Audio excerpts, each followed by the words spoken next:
कहते हैं कि मेहनत के ऊपर जैसे कुछ लोग कहते हैं कि मेहनत तो बहुत करते हैं लेकिन सफलता हासिल नहीं होती, कि आपने मेहनत बहुत की और शिकायत यही रहती है कि उस मेहनत के बावजूद हमें वो सफलता नहीं मिली जो हम चाहते थे।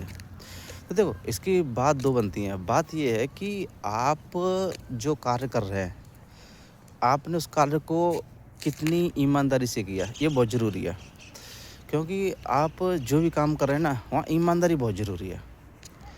ईमानदारी का मतलब ये नहीं, मैं बेईमानी की बात नहीं कर रहा। ईमानदारी का मतलब होता है कि आपने उसमें उसको कितना समय दिया और आपने अंदर से, मैंने कहा था ना, वो किस तल पे है आपके, वो काम किस तल पे है।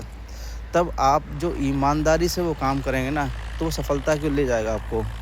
तो बात यही बनती है कि आपने जो भी काम चुना, उस काम को आपने कितना समय दिया और आपने वहाँ पर कितनी ईमानदारी दिखाई। क्योंकि काम में ईमानदारी दिखाना बहुत ज़रूरी है। और आप काम कर रहे हैं और आप अगर ईमानदारी नहीं दिखा रहे हैं उस काम में, तो कहीं न कहीं वो सफलता आप जो पाना चाहते हैं ना, वहाँ पहुँच नहीं पाएँगे। क्यों, कहीं न कहीं आप क्या कर रहे हैं, आप अपने आप से बेईमानी कर रहे हैं कि चलो ठीक है, जितना हो गया ठीक है। लेकिन आपने वहाँ ये नहीं देखा कि मैंने ये शब्द बोल दिए अपने आप की कि चलो हो गया, जितना है ठीक है, चलने दो।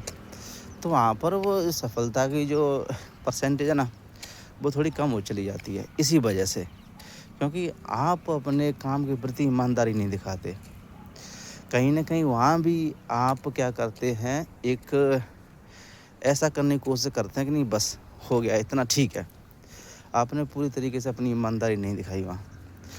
और फिर शब्द ये आता है कि इतना काम करने के बावजूद में हमें क्या नहीं मिली, हमें सफलता नहीं मिली। दूसरी बात ये होती है कि आप जिस क्षेत्र में जा रहे हैं, वास्तव रूप से आपने वो किस उद्देश्य से, किस कंडीशन से और किस पैमाने पर चुना वो, चुना बहुत ज़रूरी है। आप यूँ ही किसी काम को पकड़ लें और फिर आप सफलता की बात करें, तो बात नहीं बनेगी। सफल होने के लिए सबसे आप जो क्षेत्र भी चुन रहे हैं, सबसे पहले ये है कि आप किस बेसिस पे, किस तल पे होके उस क्षेत्र को चुन रहे हैं, ये बहुत ज़रूरी है। आप अगर आप ये देखना चाहें कि किस तरीके से है, तो सबसे पहले आपको ये देखना पड़ेगा कि मैंने जो भी क्षेत्र चुना है, आपने जो क्षेत्र चुना था, वो किस आधार पे चुना था? उसका आधार तो होना चाहिए। क्या ऐसे ही बस चलो ठीक है कर लेते हैं, देखते हैं क्या होता है, तो ये नहीं। आपने उस क्षेत्र को किस आधार पे चुना था, किस बेसिस पे चुना था और चुनने का कारण क्या था? क्योंकि आप जो भी क्षेत्र चुनेंगे उसमें आपको देखना पड़ेगा कि वास्तव रूप से ये क्षेत्र मेरे लिए है भी कि नहीं। क्योंकि देखो हर चीज़ हर इंसान के लिए नहीं होती। मान लो मुझे किसी मशीन को चलाना नहीं आता और मैं कहूँगा नहीं मैं इसे चला लूँगा, इसमें सफलता हासिल करूँगा, तो कहाँ से? जब मेरे उसके प्रति मतलब मेरे ना मुझे कुछ अनुभव है, ना मैंने कभी उसके बारे में कुछ जानने की कोशिश की। जब मैंने वहाँ कुछ जानने की कोशिश नहीं की, ना मुझे कुछ पता है, तो फिर मैं कैसे कह सकता हूँ इसमें कि ये क्षेत्र मेरे लिए ठीक है और मैं इसमें सफलता हासिल करूँगा।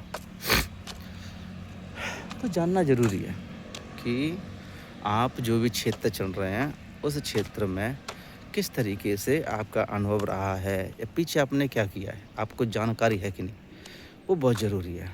तभी तो आप सफलता की बात कर पाएँगे। आपने पीछे कुछ देखा नहीं कि कैसा अनुभव है या फिर कुछ पता नहीं उसके बारे में, तो सफलता की बात कहाँ से कर लेंगे। वो एक, आप ये भी कह सकते हैं कि नहीं मेरे लिए काम नया था, मेरे लिए काम नया था और मैं इसमें प्रवेश कर गया। बिल्कुल मुझे कुछ नहीं पता था इसके बारे में। तो भाई नॉलेज तो लेनी चाहिए ना किसी भी चीज़ के बारे में। मान लो मैंने कभी कॉम्पिटिटिव एग्ज़ाम की तैयारी नहीं की, ठीक है? और मैं तैयारी करना चाहता हूँ क्योंकि मान लो मुझे नौकरी की ज़रूरत है, ठीक है? तो मैं तैयारी करना चाहता हूँ, मैंने कभी नहीं की। तो कम से कम आपको उसका एक पैमाना तो बनाना पड़ेगा चीज़ों के बारे में, थोड़ा जानना तो पड़ेगा उन चीज़ों के बारे में कि वास्तविकता कहाँ तक है और क्षेत्र में क्या-क्या है, जानना तो पड़ेगा। ऐसे ही अगर आप चले गए कि नहीं ठीक है सब हो जाएगा, तो कहाँ से हो जाएगा?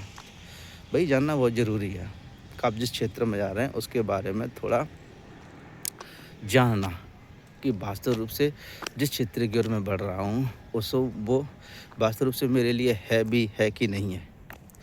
तो मैं इसमें कहाँ तक पहुँच सकता हूँ, ये जानना ज़रूरी है। क्योंकि चीज़ें ऐसी नहीं है कि सारी चीज़ें आपके लिए हों। तो नहीं ठीक है कि मैं सभी क्षेत्रों में प्रवेश करता हूँ, सभी क्षेत्रों में 100% लाऊँगा मैं, तो नहीं हो सकता। हर चीज़ इंसान के लिए नहीं है। कहने का मतलब ये है कि हर चीज़ में वो एक्सपर्ट नहीं हो सकता। कहते हैं कि मैं हर चीज़ में एकदम सही तरीके से 100% कर लूँगा सभी चीज़ों को, तो नहीं कर सकता। क्योंकि हर चीज़ की इंसान को नॉलेज भी नहीं है। कि नहीं भाई कि ये मेरे लिए ठीक है, इसमें नॉलेज है, इसमें ये ठीक है, ये ठीक है, तो नहीं हो सकता। क्षेत्र चुनना बहुत ज़रूरी है कि आप जिस क्षेत्र में जा रहे हैं कि उसका आधार क्या है। वो एक बार देख लिया ना कि चीज़ें कैसी हैं, किस तरीके से चलेंगी या फिर मेरे लिए ठीक है भी कि नहीं है। मैं जिस क्षेत्र में जा रहा हूँ उसको पहले जानना बहुत ज़रूरी है कि वास्तव में क्षेत्र है किसका। क्योंकि वो कहते हैं ना सही कार्य सही दिशा में किया जाए तो सफलता मिल जाएगी आपको। क्योंकि अगर सही काम और सही क्षेत्र में किया जाए तो कहीं न कहीं ये संभावना बनती है कि आप उस क्षेत्र में बहुत अच्छा करेंगे। ये जानना बहुत ज़रूरी है। और इस टॉपिक पे मैं किसी और नेक्स्ट वीडियो में बात करूँगा। आज इस वीडियो में बस यहीं तक।